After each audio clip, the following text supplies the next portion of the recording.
Brace card. இன்றைய தியானம் லூக்கா 8:10-15 வரை.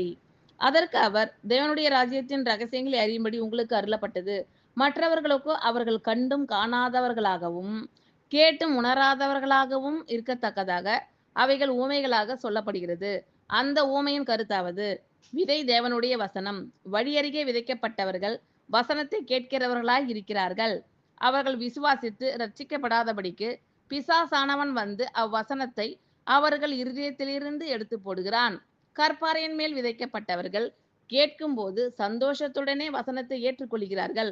ஆயினும் தங்களுக்குள்ளே வேர் கொள்ளாதபடியினாலே கொஞ்ச காலம் மாத்திரம் விசுவாசித்து சோதனை காலத்தில் பின்வாங்கி போகிறார்கள்.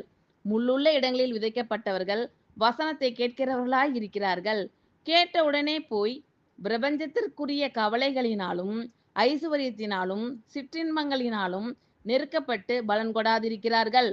நல்ல நிலத்தில் விதைக்கப்பட்டவர்கள் வசனத்தை கேட்டு அதை உண்மையும் நன்மையுமான இருதயத்திலே காத்து பொறுமையுடனே பலன் கொடுக்கிறவர்களாய் இருக்கிறார்கள். ஆமென். Thank you Lord.